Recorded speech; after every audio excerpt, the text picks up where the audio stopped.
Oh man, a rocket just took off, and it's like there's contrails. It's like out of the movies. It's the flames coming out the back, taking off up into space. Man, it's crazy to see in real life. That was something else. I have so many questions. Where are you? Also, are you in a car right now?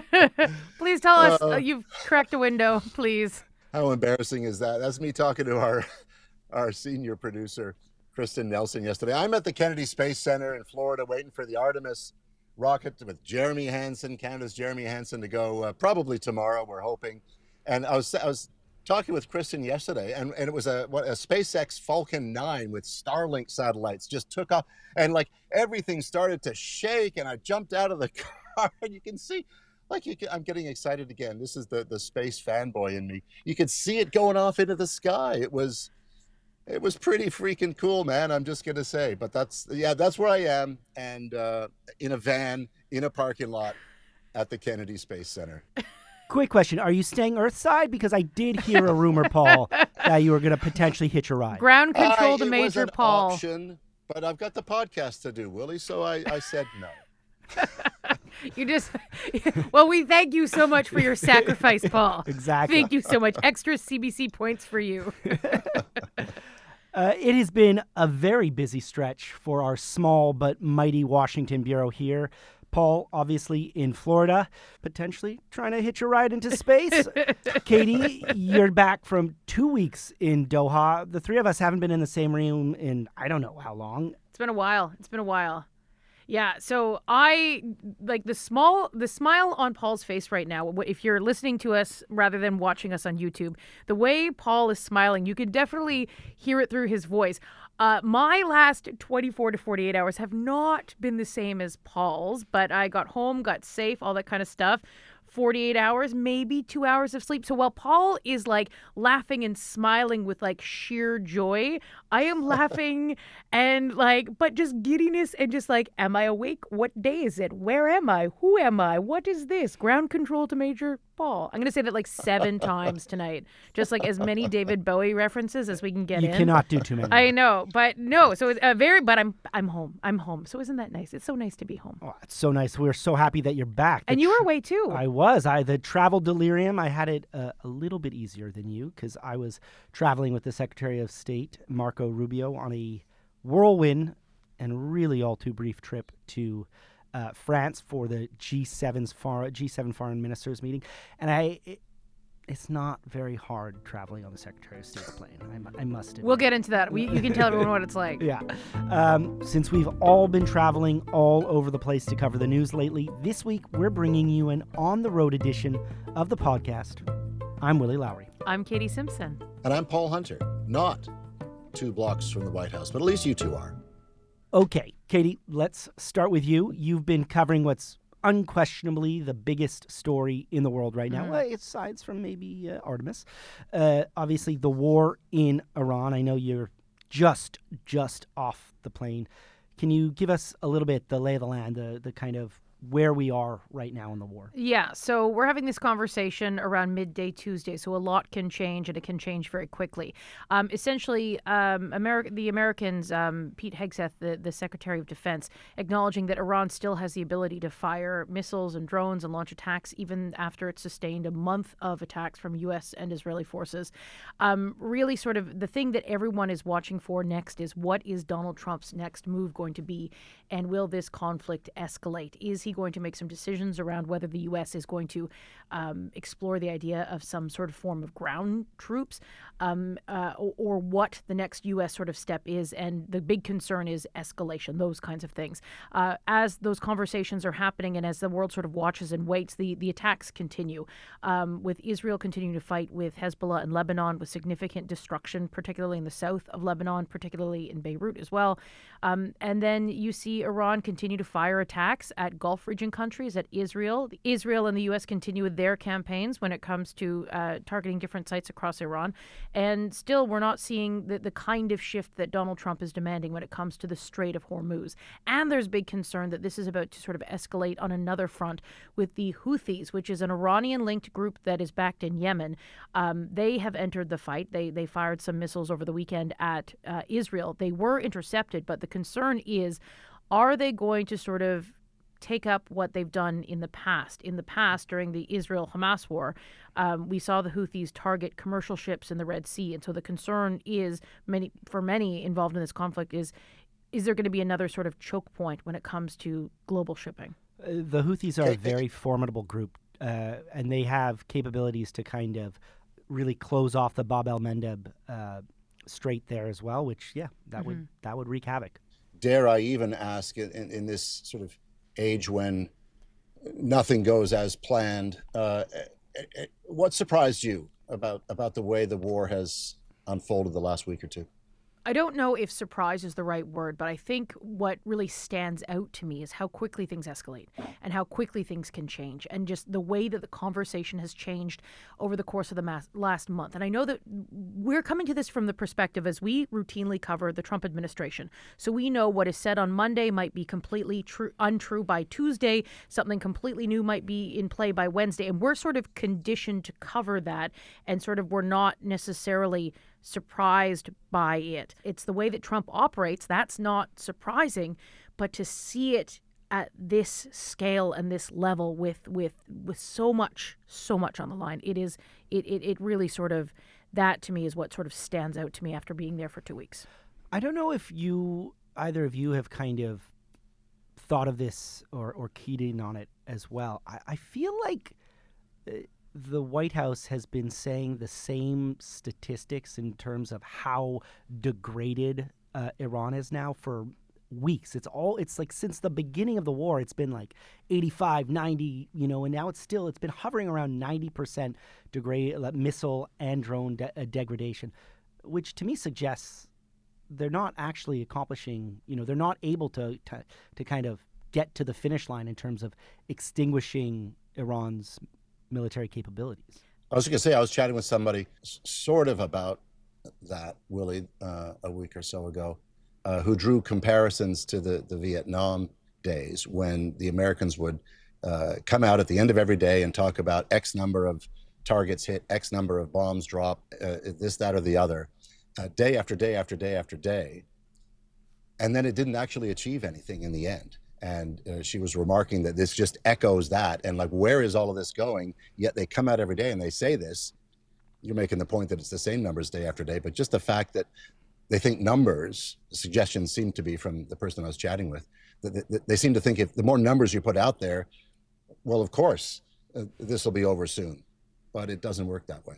One of the key sort of theme during the time that I was in the Middle East region was the way the Americans and the Israelis were talking about what they are achieving, and the way that Donald Trump talks about, we've already won the war, we've taken out all these rocket launchers, all of these kinds of things. And at the same time, you're seeing drones and missiles, going after different targets in Saudi Arabia, in Kuwait, seeing the Gulf region countries, seeing them be able to evade the very sophisticated defense systems that Israel has. And so you keep hearing the Americans say, it's basically over, we've won. And at the same time, Iran continues to fight. And it was that sort of like, how do you square that? And that was like a big sort of what was largely taking place with my time over there. And let's talk about your time over there. Doha, your first time there. What was it like? But also, what were the challenges reporting from there? Yeah, so we couldn't get a flight directly into Doha. So I flew from D.C. over to Istanbul, and then Istanbul into Riyadh. And then we drove 6 hours across basically Saudi Arabia into Qatar, which was one of the most interesting experiences of my life, just driving across the desert and, not quite being sure what was going on, because we knew Saudi Arabia had been sort of targeted with drones and missile attacks, and they'd been shut down.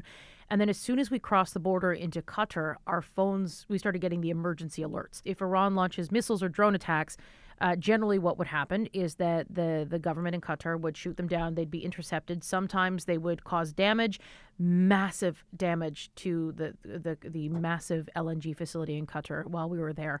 But then those sort of notifications, they stopped. And we had like about a week where nothing sort of happened. I got a number of questions from Canadians while I was over there, whether it's people I know or people who had reached out. And you're hearing about all of these different attacks in Gulf region countries, but you're not seeing the video. You're not hearing the sound of explosions there. And it's because a number of the governments, they are enforcing incredibly strict rules about, what videos they deem to be national security risks. And in UAE, it's been sort of like the most serious case there. People have been arrested for posting videos online of the Iranian attacks. And to that point, there are similar rules in Qatar. Like we had permits everywhere we went. We had to be with a fixer. And that's not necessarily unusual, but, one day we were out. It was the day that life was sort of getting back to normal in Qatar. They'd ended the remote work order, and so people were coming back into town, but it was sort of more quiet. And so we're taking some video. We're out with a cameraman. We're shooting some scenics of a quiet downtown. And I had my phone out, and I was taking some video as well, just to shoot. And a man in a car honks at us, pulls over, and gets out.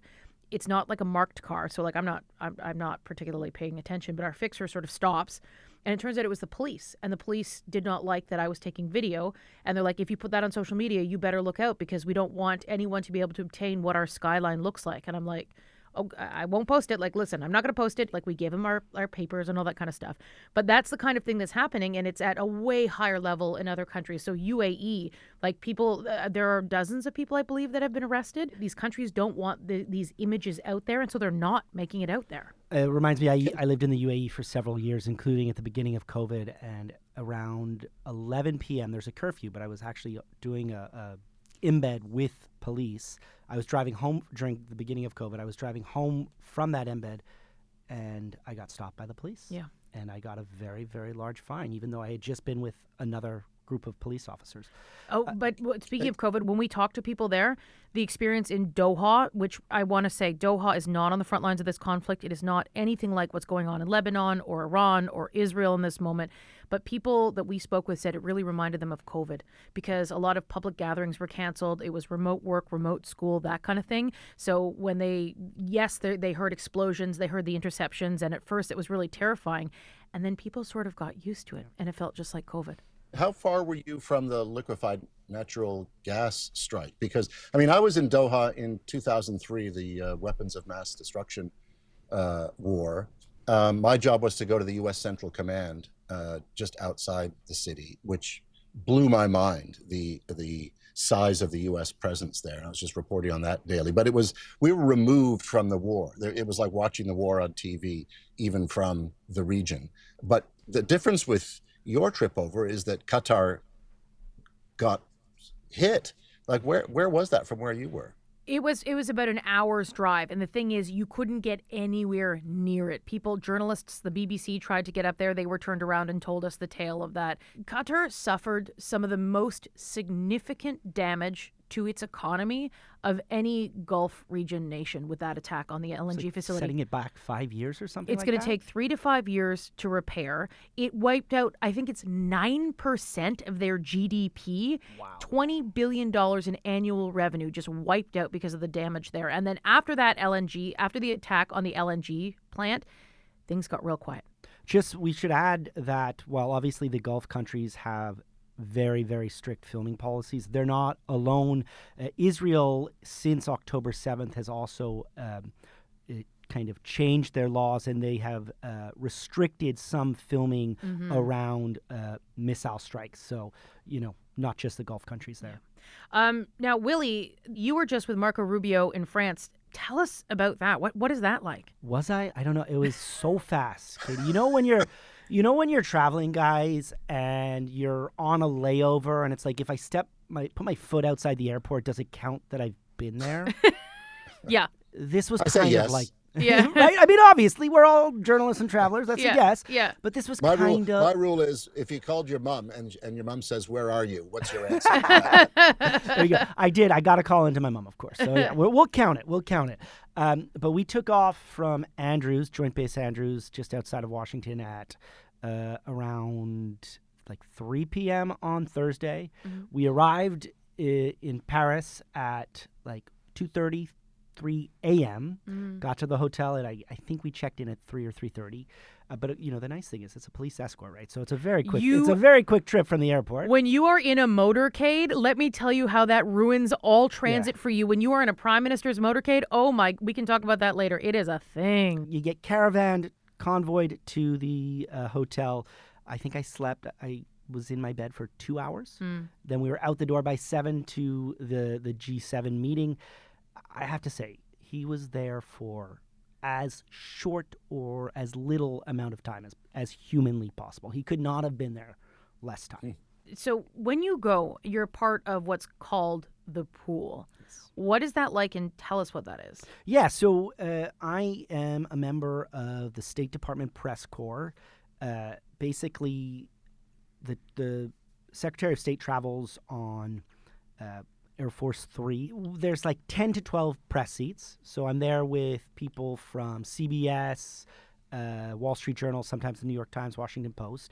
And we're basically there to cover the movements of the Secretary of State. So a few interesting tidbits about the Secretary of State's plane. It is freezing. And when I mean like freezing, I mean winter parka cold. Is it because he doesn't want to fall asleep and he wants it to keep it cold? Or? No. I've asked staff. No one knows. It was cold under Blinken. It was cold under Rubio. Also, no internet. I mean, they have internet. The Secretary of State has. Yeah, so the Secretary of State has internet. The staff has internet. Journalists do not. I actually like that when you're you know what? Because guess what? You can't get a hold of me. I have a number of hours where you can't get a hold of me. I kind of like it. It's good, but except it also you're working.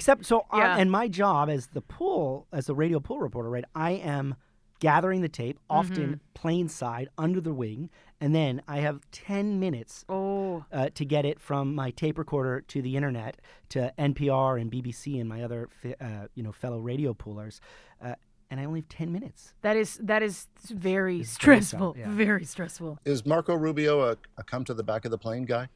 He did not come this trip, but yeah, he's a former senator, right? So he's very comfortable with journalists, and he'll kind of talk off the record, kind of what's going on, loves to talk about football. He was all business this trip, though. I love those things. Katie, you've been on enough election campaigns when the leader comes to the back. You learn stuff, and it's just interesting. You do. Except now in Ottawa, it is a source of heated debate because some journalists won't do off the record with the Prime Minister. They say anything the Prime Minister says is on the record, which I get. But the other thing is you learn context. You learn so much when you travel with politicians and you get to meet their staff and the people who are helping them make decisions, and you just get a better sense of what is actually going on in the offices and get a better sense of how this person operates. How is this person as a leader with a team? And it helps color things and fill it out. But yeah, it informs all your reporting, even if you can't necessarily report on the words. Yeah.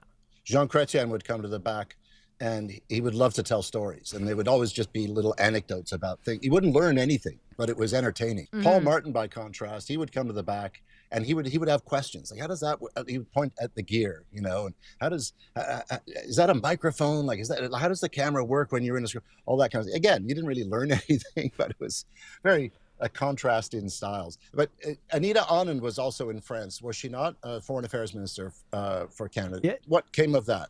Yeah, so she was indeed. Unlike Rubio, she was there for both days of the meeting. And, not surprisingly, this was the first foreign ministers meeting of the year. The subject was, of course, Iran, Russia. Iran, Ukraine. What a moment we're existing in. If we'd gone back maybe like a year and tried to predict this, could we have? Maybe we could have. I don't know. But Willy, other G7 countries, they've really been walking a tightrope with the U.S. for a while now. You were at Rubio's first G7 meeting last year. How would you look back at both of those events and compare? So it's amazing. So similar. Really? The one last year was on the heels of the 51st state comments. And the whole vibe was what's going to happen between Rubio and Mélanie Joly, then, of course, the foreign minister.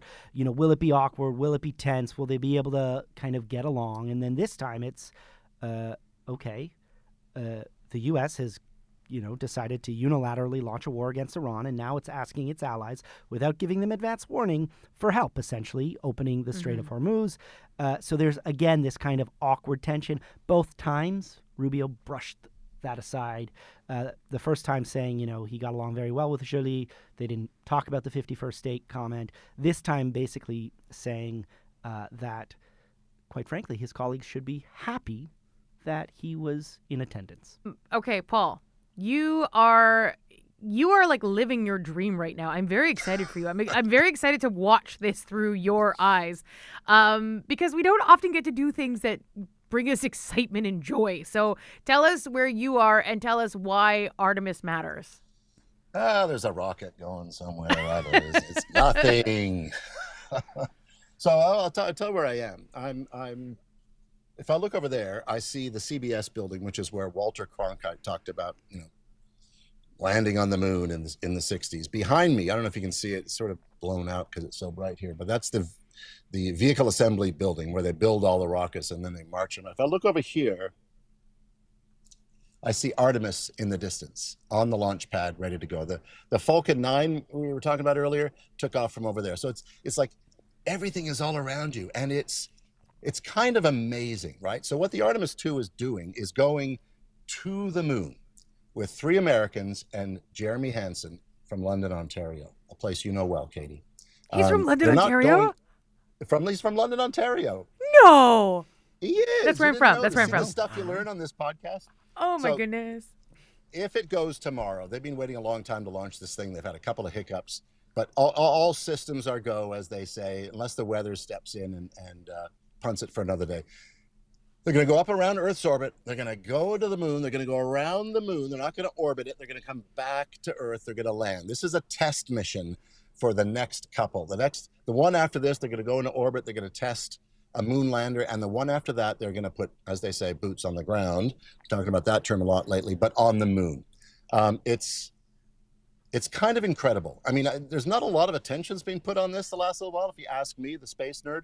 But this hasn't happened since 1972, when the Apollo program ended, and it's all going to happen right here. It's sort of fantastic. So we had to take another exit out of here last night because one of the gates was closed, and we drove by this massive complex. It was Blue Origin, which is Bezos, right? It's hard to sort of describe how big this thing is, and you realize that's not even NASA. That's private enterprise, which is, by all accounts, everybody you talk to here says, yeah, this is great, going to go to the moon, but the real future in all things space is private enterprise. Where the Artemis leads, eventually, and they've been saying this for a long time, is Mars. And one hesitates to say that because there's so much work that still has to go ahead of that. But this is that first step that leads to putting a permanent base on the moon, which in theory, anyway, sometime down the line, leads to Mars. Like I say, it's pretty amazing. How far away are we from Paul Hunter's CBC News Mars? At least a couple of weeks. I mean, it takes some time just to get there. We've been doing these stories for years. I did a story years ago on can people get to Mars? And a lot of people poo-poo it, and they say, not a chance. There's a lot of complications. But that's one of the things about, NASA takes a lot of heat for all its delays and its cost overruns and this, that, and the other. But they try stuff. And when you come here, you feel the impetus to do these things, be it from private enterprise, from Elon Musk and Jeff Bezos, or from NASA. But you put it all together, and then you see the rocket, as I did yesterday, take off. And by the way, the Artemis is going to put that one to shame. Like I've been here for a shuttle launch, and you feel it in your chest, right? Even yesterday, when the Falcon 9 took off, all the cars started to vibrate, and all the horns started going off from the security in the cars. It's that loud, and it's that big because it's that big a deal. When you talk about that, Paul, it's such a reminder that even if we are existing in this moment where so much is going on, that we can still do big things. It really, that when you talk about driving around and seeing these massive complexes and, the combination of NASA versus private enterprise, given what exists right now and how that sort of coexists, do you have any sort of sense of, what Trump's agenda is for NASA and what he sees as the future? Say what you will about Donald Trump and the politics of the day, but this gets back to the impetus that you feel here. And that is being driven by Donald Trump right now. NASA was talking about this last week. The word from above, the word from the White House, the word from Donald Trump is just get this done. One of the things that was announced last week that had an effect on Canada, by the way, was sort of pausing the so-called Gateway project. Gateway was to be, think about the International Space Station. Gateway was to be a kind of international space station for the moon. So the target to get to that moon base was going to be build Gateway, which, by the way, would have involved a Canadarm3, then use that as a gateway to the moon. So get from Earth to the station, from the station down to the moon, and build the moon base. What Trump is saying and directing NASA to do is forget that. Just go to the moon. Just do it. The term they use is build muscle memory. Start doing this faster. Get more rockets going. Get to the moon as fast as you can with not just, another term they use is not just footprints and flags, but effectively with bricks and mortar, right? They want to do that. Why? China, right? Think back to the 1960s and the space race with Russia and the US. Just take Russia out of the mix and put China in. That's what's going on. China says it's going to have boots on the ground by 2030, right? You can bet that Donald Trump wants, before his time in office is up, to put American boots on the ground, to put the U.S. space industry front and foremost in all things lunar and beyond. Because we always talk about Canada, we do have a Canadian connection here, Paul, with our good friend from London, Ontario, which I did not know. Jeremy Handsome, as I believe it's pronounced. He's going to be on Artemis too. So, do you think that there is a moment here where the Canada-U.S. relationship can be sort of showcased in a cooperative way? Is there something here for Canada-U.S. relations? Well, first of all, Jeremy Hansen. Nice guy. I've met him a few times now. Super nice. Just generous very Canadian, right? Generous with his time, happy to talk. But he's also very focused. I mean, he's on this for a reason. Like, he knows what he's doing, obviously. There were whispers when Trump got back into office that NASA was downplaying the Canada word for fear that, like, somehow Trump would hear that and like, what, why is there a Canadian, and somehow would kibosh it. I don't know if that was real or not, but you heard whispers. There was a time we went down to Houston for the media day last fall, and we're going to have a chance to have a press conference with all the 4 astronauts, the 3 Americans and the Canadian, Jeremy Hansen. And there was an American flag and a NASA flag and no Canadian flag. And like, what's going on? Is this because fearful of Trump seeing it or something? And I don't know if it was just a oversight or what, but it was kind of weird. So you think about this, like, what does this mean for Canada-U.S. relations? Look, I think on its face, it can't hurt, right? He's one of the 4, right? But think about it this way as well. Part of that rocket is engineered by the Europeans. Canada has other engineering involved in the Artemis program. This is an international effort.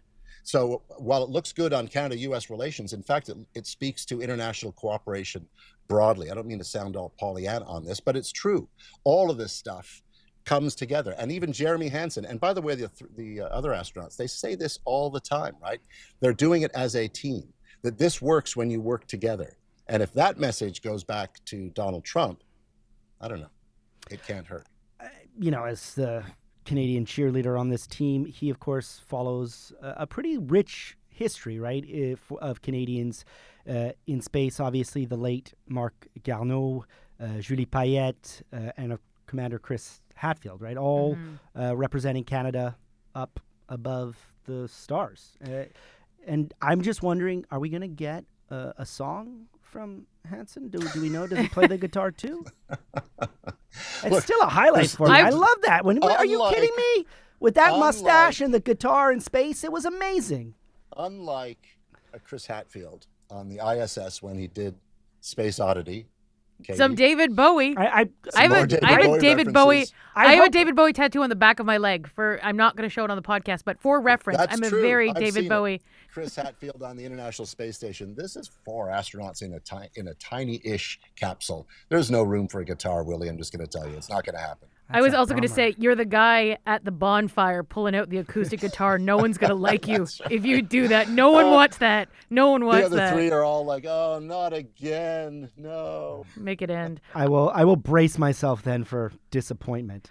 Willie, you know what? I look forward to the day when we're talking about something that I get excited about the way that Paul Hunter gets excited about Artemis and space travel. And this is I don't think there is anything for me. No. Maybe if we had won gold back at the Olympics. Why did I bring that up? There's nothing in there. There's nothing. I'm just trying to think of what I would be so excited to talk about like this. I'm drawing blanks. But Paul, I'm happy for you. And you know what? I look forward to when they find the aliens. That's when I'm going to get really excited. That's when I'm going to be invested in this and be like, okay, you know what? Beam me up. It's time to go. That's when I'm ready to go. That's where I'm disappearing into the Canadian wilderness. All right, this has been fun. So fun to see you, Paul, do your thing and enjoying space, which I won't lie, scares me. It's too much. It's too big. It's too big. Okay. But, that's allowed. That's okay. Right? It's so great hearing what all of you have been up to. And now we're going to go to the audience participation part of the podcast. Let's have a listen to this question from Francis Kitson in Whitehorse. As a Canadian, it's really easy and always tempting to bash the United States. And there is a lot that is worth serious critique. But there's also a lot about American culture that is exuberant, creative, and courageous.